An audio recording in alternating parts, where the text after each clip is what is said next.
I just got back from the Circus Circus here in Las Vegas trying out their breakfast buffet, which is often considered the worst in Las Vegas. But is it really?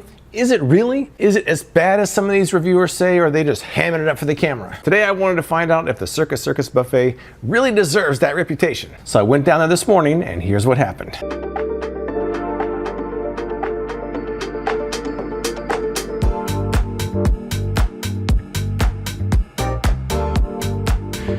Good morning on this beautiful Saturday morning where it's currently 80 degrees, 8 o'clock in the morning, and I'm at Circus Circus ready for some breakfast. That's right, it's breakfast buffet time. And I brought the illustrious Jacey Klein with me for a second opinion because this buffet isn't really highly rated, but I'm coming in with a different attitude. I'm coming in assuming it's gonna be good. Instead of also bad. So my assumption is it's gonna be good, people overreacting, and until I'm proven wrong, my belief is this is gonna be an excellent breakfast buffet. I hope I'm right because I'm rooting for the underdog here.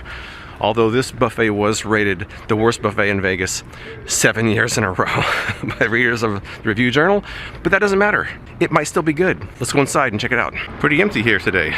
Of course, it is Saturday. Most people upstairs sleeping off their drunken stupor.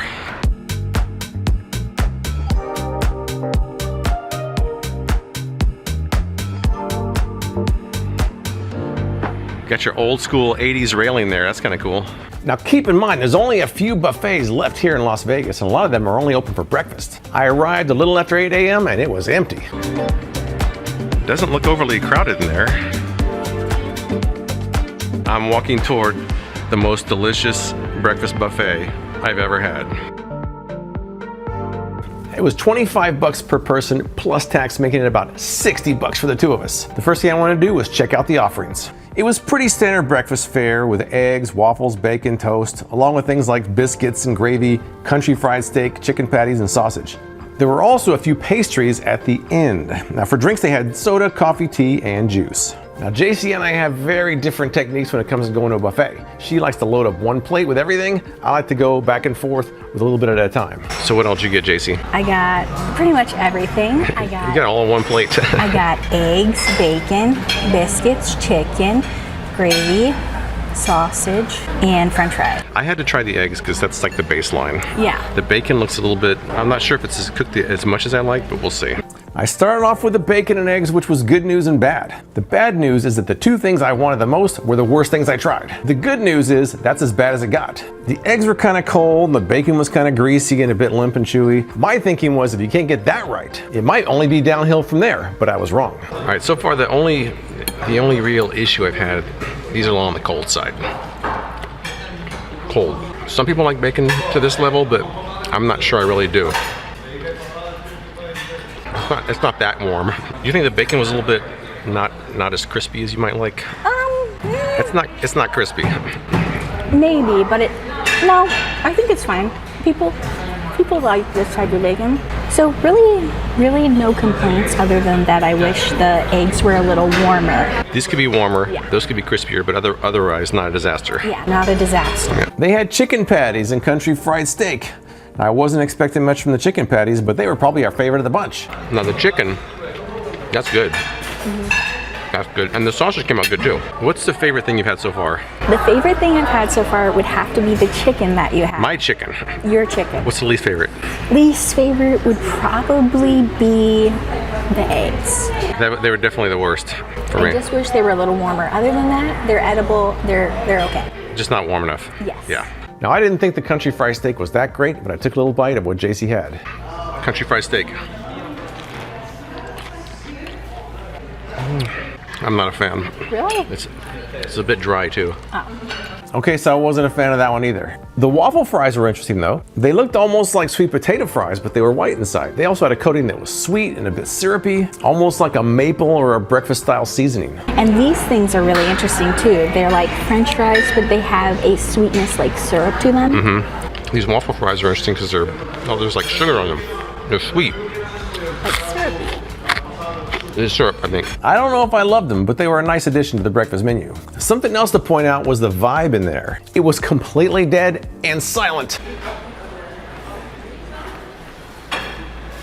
At one point, I think there was only 3 groups in the entire buffet. There was no music, no background noise. It actually felt like I was eating in a library. If you spoke anything above a whisper, everybody in there could hear what you were saying. On the plus side, it was calm, but on the downside, it was maybe too calm. But we weren't done yet. Next up, I'm a huge fan of Belgian waffles, and I was happy to see they had them there. But they were a bit soft looking, which really wasn't a good sign. Next up on the agenda, we'll see how this waffle looks, how it tastes. It looks pretty good, but they seem soft when I grabbed them, but that doesn't mean anything. Here we go. Strangely, it wasn't bad, but the outside's kind of crispy and the inside's kind of dry. Out of 10, maybe a 5. Not terrible, but a 5. I like the strawberry though. Strawberry's good. Will I eat the whole thing? I don't know. Then I went for the biscuits and gravy and the diced potatoes. I would say one of those was more enjoyable than the other. Biscuits and gravy and diced potatoes. Biscuits and gravy. I've made this before and this tastes pretty close to what I've made, so I have no complaints about this. The biscuit's perfectly cooked and the gravy tastes like it's supposed to. No complaints. No complaints. Diced potatoes, a little pepper. Tastes a little bit hard. It could be cooked a little longer. Seasoned well, a little undercooked. We wrapped things up with a few of the pastries and we picked our favorites of those. A bite out of this one. Okay. You ate the good stuff. Oh my goodness. One odd thing I noticed is there was a section marked oatmeal, but it only had tortilla chips there. I kept going back thinking maybe that was going to change, but it never did. Oatmeal. That's some interesting looking oatmeal. Never seen oatmeal like that before. And with that, our buffet was over. We decided to let our food settle a bit before giving our final thoughts. So we decided to walk around Circus Circus a little bit. She's already in there.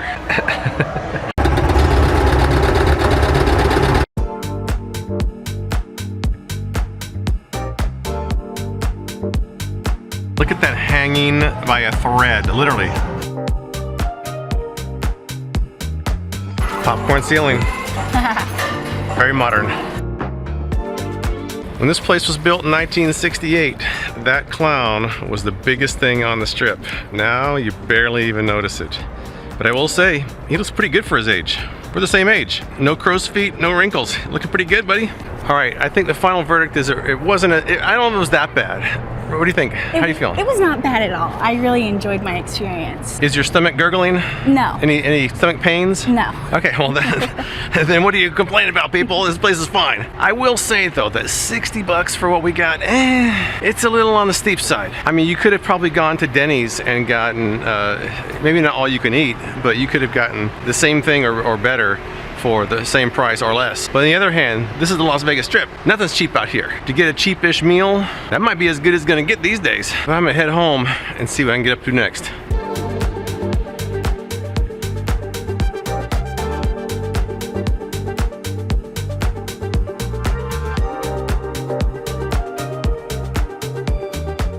What's interesting is I ate at that buffet probably 30 years ago. I think back then it was $5. It would be worth $5 now, but 25, I don't know. I can see why the buffet was probably voted the worst when there were 70 buffets in Las Vegas in town, but now there's only 6 or 7. It might still be the worst of those, but I'm guessing it's probably the cheapest. And in the age of $50 pepperoni pizza or $20 water bottles, maybe it isn't that big of a deal after all. It's not automatically the worst deal on the strip. In the end, I can't say I'm encouraging people to run down to the Circus Circus and grab their buffet. But if you keep your expectations low, it may not be the disaster that some people suggest. And with that, the day is young, and I still have a couple more taste tests to do, so let's jump into those next.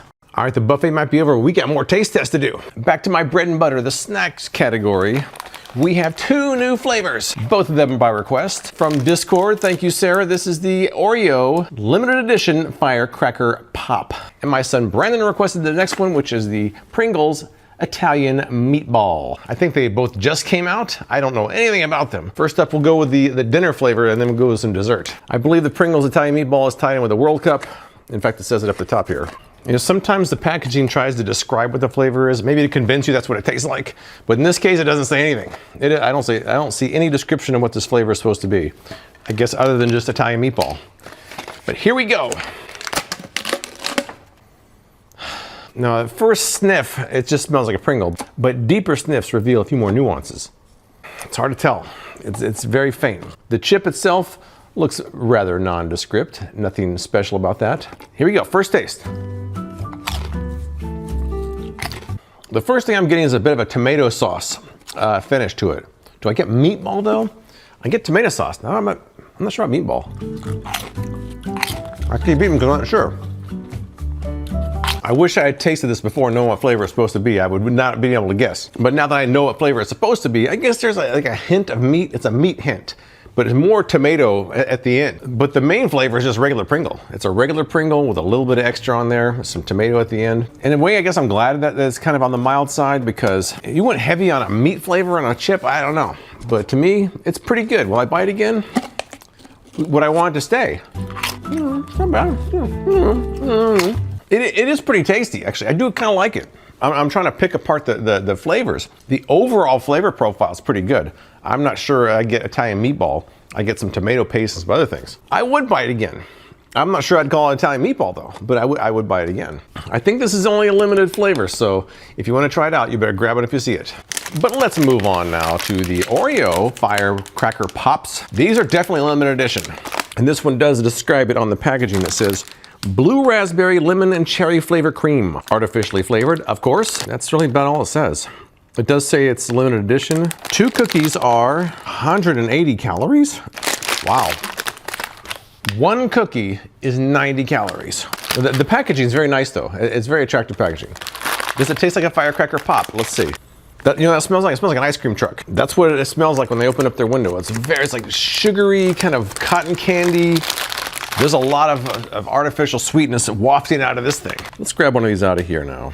So they have blue raspberry on the left, lemon in the center, and the cherry flavored cream on the right. Man, that's a strong, sweet smell to it. Here we go. I can see now why it's 180 calories for 2 of them. That is sweet. That's loaded in sugar. But you know what though? That's what it tastes like. It tastes like a firecracker pop. They nailed the flavor, but man, they loaded up on the sugar. I'm not even sure a firecracker pop has that many calories in it. It's good. I wish it wasn't so sugary and full of calories, because I'd eat more of them. It's almost so different from what you think of as an Oreo. It's almost not even like an Oreo. It's kind of Oreo-like, not so much Oreo. They're really good. I mean, I think that they absolutely nailed the flavor. The taste is quite good too.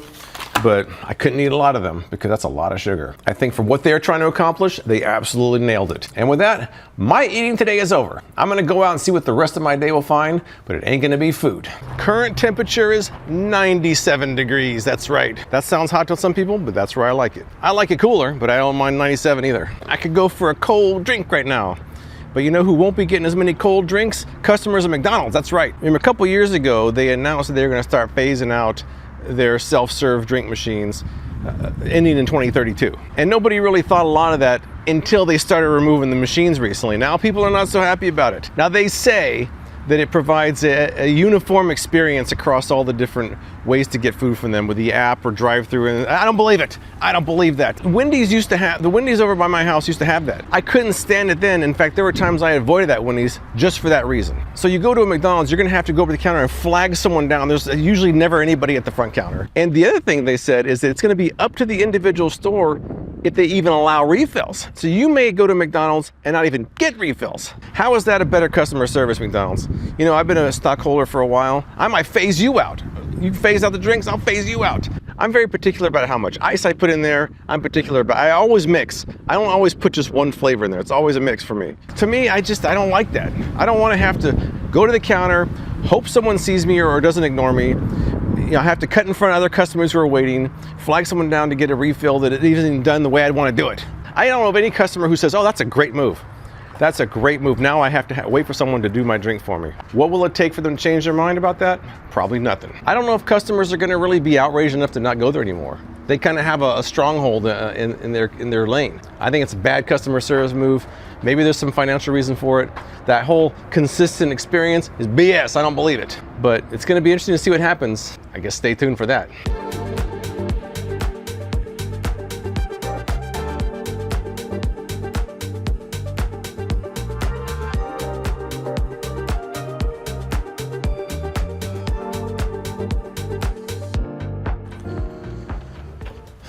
Well, that's about it for this day.